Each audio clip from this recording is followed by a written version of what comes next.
Police चौकी चालाक चोर। एक चोर तेजी से भाग रहा था। उसका नाम था सिकंदर। उसके पीछे पुलिस लगी थी। वो काफी दूर तक भाग रहा था पर पुलिस उसका पीछा कर रही थी।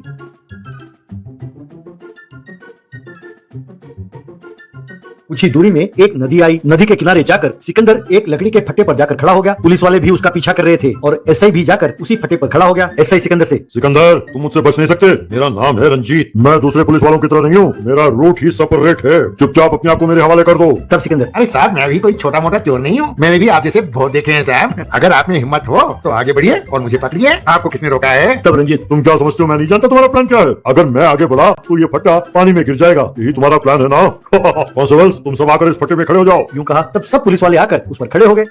तब रंजीत आगे बढ़ने लगा। तब सबकी नजर बचाकर सिकंदर ने एक रिमोट दबाया। बस पानी में से एक मगरमच्छ का खिलौना बाहर निकला। सिकंदर, अरे देखिए साहब, पानी में क्या है, आइए आप भी लगाइए छलांग। कहकर पानी में कूदा। उस मगरमच्छ को देखकर पुलिस वाले डर गए और वहीं खड़े रह गए। इस तरह सिकंदर वहां से बच गया। यूं सिकंदर चोरियां कर रहा था जब रंजीत और बाकी पुलिस वाले उसका पीछा करते। वो नदी के किनारे आता और उस रिमोट को दबाता। बस वो खिलौने वाला मगरमच्छ पानी से बाहर निकलता। उसे देखकर पुलिस वाले डर जाते और सिकंदर वहां से बचकर भाग जाता। पर एक बार पुलिस सिकंदर का पीछा कर रही थी। वो दौड़ते दौड़ते नदी के किनारे पहुंचा।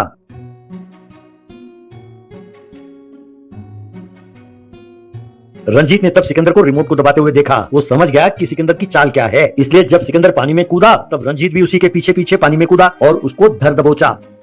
बाद में उसे पुलिस थाने ले जाकर खूब मारा। बस सिकंदर इतनी आसानी से उनके हाथ नहीं आने वाला था। उसके पास और भी प्लान थे। जेल से छूटकर भागना उसके बाएं हाथ का खेल था। वो तभी से प्लान में लग गया।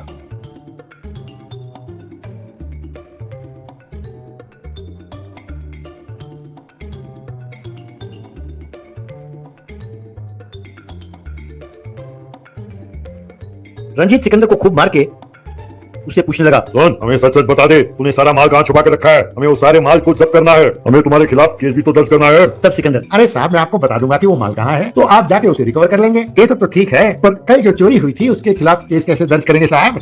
अगर मैं उसके लिए मान भी गया तो आप उस केस को दर्ज करेंगे तो अदालत उसे खारिज कर देगी। तब रंजीत, अरे क्यों खारिज करेगी? मैं तुमसे मनवाऊंगा ना कि तुमने वो चोरी की है। ये सुनते ही सिकंदर हंसने लगा। तब रंजीत ने उसे 4 थप्पड़ लगाए और कहने लगा, क्यों बच्चों, पुलिस के माल खा के तुम पागल तो नहीं हो गए? वरना यूं पागलों की तरह क्यों? सीन रिक्रिएट करना है, यानी चोर को वहीं ले जाना चाहिए जहां उसने चोरी की और उससे पता लगाना और रिकॉर्ड करना चाहिए कि उसने चोरी किस तरह की। तब रंजीत ने सिकंदर को जोर से एक थप्पड़ मारा और कहने लगा, क्यों, तू समझता है कि मैं बिना ये जाने ऐसे बन गया? चोर कहीं के। तब सिकंदर, अरे साहब, मैं जान गया कि आप अपने आप को संभाल रहे हैं, तो चलिए मुझे वहीं ले जाइए। अब देरी किस बात की? यूं वो एक घर के पास गए। वहाँ सिकंदर उनको समझा रहा था और एक कांस्टेबल वीडियो बना रहा था। सिकंदर, देखिए साहब, मैं इस खिड़की से घर के अंदर घुसा, फिर वहाँ से मैं इस अलमारी के पास पहुँचा। तभी मकान मालिक को शक हुआ और उसने आपको फोन लगाया। अब मान लीजिए मैं ही मकान मालिक हूँ। Hello police station. तब रंजीत ने भी फोन उठाने का नाटक किया। हाँ बोलिए। यूं कहा। तब सिकंदर, साहब, हमारे घर में कोई घुसा है चोर और वो चोरी कर रहा है। आप तुरंत आ जाइए साहब, अगर देरी हो गई तो चोर भाग जाएगा। तब रंजीत, आप चिंता न करें, हम आ रहे हैं। कहकर उसने फोन काटा। तब सिकंदर, तो साहब आप वहीं से आइए जिस रास्ते से आप आए थे यहाँ। कांस्टेबल साहब, आप उनका भी तो वीडियो बनाइए। तब सब पुलिस वाले बाहर गए। दरवाजा बंद किया।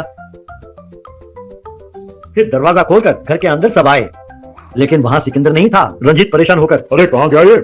अरे साहब, और कहाँ जाएगा? उस दिन की तरह आज भी वो देखिए उस खिड़की से कूदकर भाग गया। अरे आप कैसे ऐसे हैं साहब? यूं कहा। बस रंजीत गश खाकर गिर गया।